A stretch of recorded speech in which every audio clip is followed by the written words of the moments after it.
Muhammad's followers tell the world that he was the perfect male human specimen, that he was decent, valiant, brave, compassionate, honorable, etc. My own studies of Muhammad's character, based upon the very records of Mohammedans themselves, indicate otherwise. What's your input? As we progress with our series, every single characteristic of Muhammad will be scrutinized, and we shall enlighten our audience about them based, as usual, entirely upon the Muhammadan records themselves that invariably prove the opposite of what the Muhammadan scholars do their best to deceive both the believers and the unbelievers. So far, we have touched on several of his characteristics in our chapters 33, 38, 41, 43, 59, 89, and 93. Muhammad was actually the most consummate artist on deception, fraud, and lying. The Arabs of the so-called Jahiliyyah, days of ignorance, had more honor, veracity, and decency than they ever had or could ever have after Muhammad and his Quran have done to pervert them.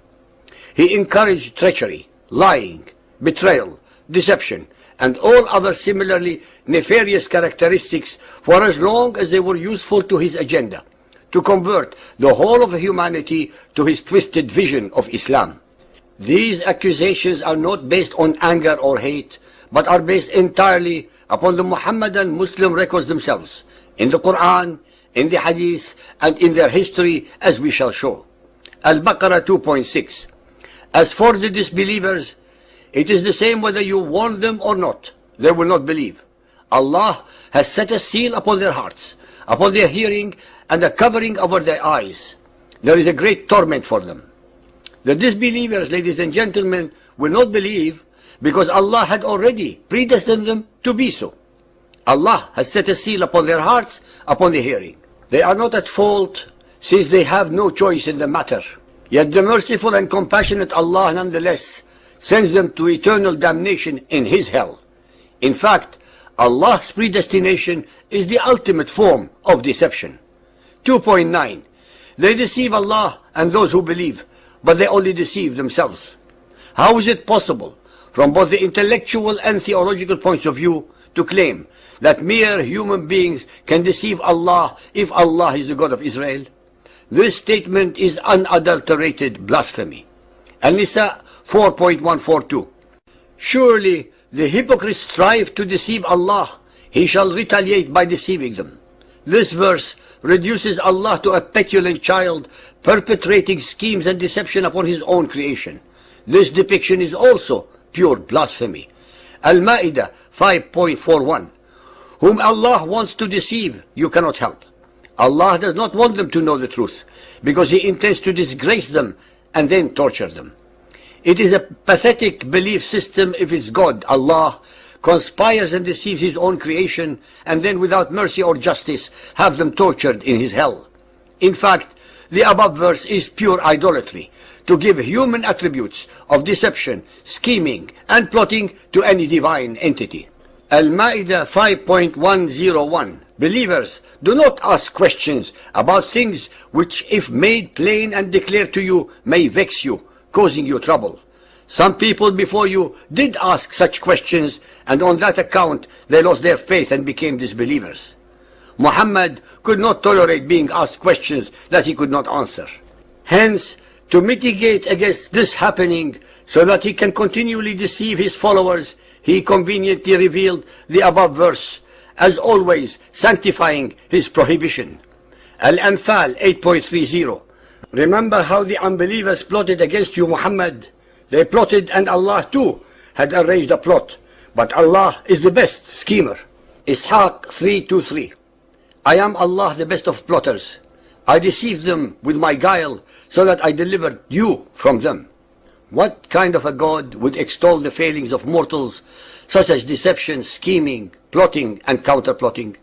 What kind of a God is so immoral and unjust as to consign innocents to the tortures of His hell? Are these verses not blasphemous when applied to any supreme creator? Al-Anfal 8.71. If they try to deceive you, remember they have deceived Allah before. How could mere mortals deceive the allegedly all-knowing Allah? Only if Allah is not God can this be possible. Al-Ra'd 13.27. Say, Allah leads whosoever He wills astray. Does the listener need any more unambiguous statements asserting the predestination of mankind? If mankind is predestined, what for is then the need for religion? And if there is no need for religion, then there is obviously no need for prophets or for Satan. Hence, there is no purpose for Muhammad or his Quran. Al-Ghafir 40.32. Any whom Allah causes to err, there is no guide. That is how Allah leads the skeptic astray. Muhammad's Quran, being a reflection of his own character, is full of deception and betrayal. Bukhari 4.268. Allah's Apostle said, war is deceit. Bukhari 5.369. Allah's Apostle said, who is willing to kill Ka'b bin Ashraf, who has hurt Allah and his Apostle? Thereupon Muhammad bin Maslama got up and said, O Allah's Apostle, would you like me to kill him? The Prophet said, yes. Maslama said, then allow me to say false things in order to deceive him. The Prophet said, you may say such things. It is crystal clear from the above hadith that Muhammad allowed and sanctions murder, deception and lies to achieve his ends. Since Ka'b bin Ashraf was an Arabian of the faith of the Jews, he could not have been the enemy of Allah if Allah is the same as the God of Israel. Hence Muhammad's accusation that he was an enemy of Allah is a deception and a blatant lie used only to justify his murder because he opposed Muhammad's slaughter of the Quraysh leaders at Badr. Bukhari 7.427. The Prophet said, if I take an oath and later find something else better than that, then I do what is better and expiate my oath. Does any listener need more confirmation of the depraved indifference shown by Muhammad regarding any truth? Ishaq 365 or Tabari 7.94. Muhammad bin Maslama said, O Messenger, we shall have to tell lies. Say what you like, Muhammad replied. You are absolved, free to say whatever you must.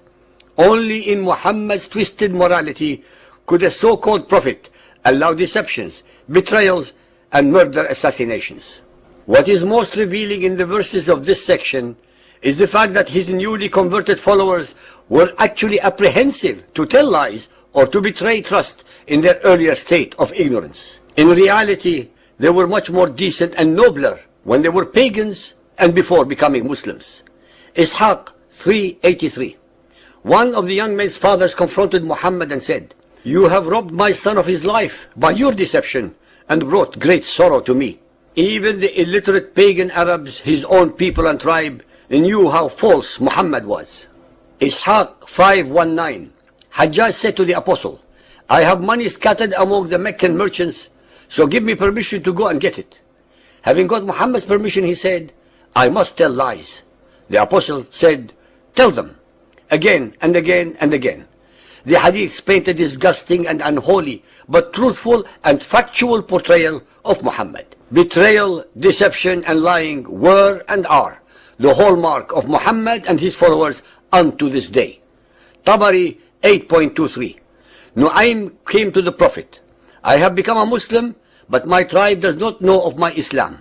So command me whatever you will. Muhammad said, make them abandon each other, if you can, so that they will leave us, for war is deception. Even in the 21st century, 1400 years later, nothing has changed. The modern followers of Muhammad, politicians, educators, leaders, and their media do their best to deceive the unbelievers as well as the believers by doing their best to pretend and distancing themselves from those whom they call radical Muslims.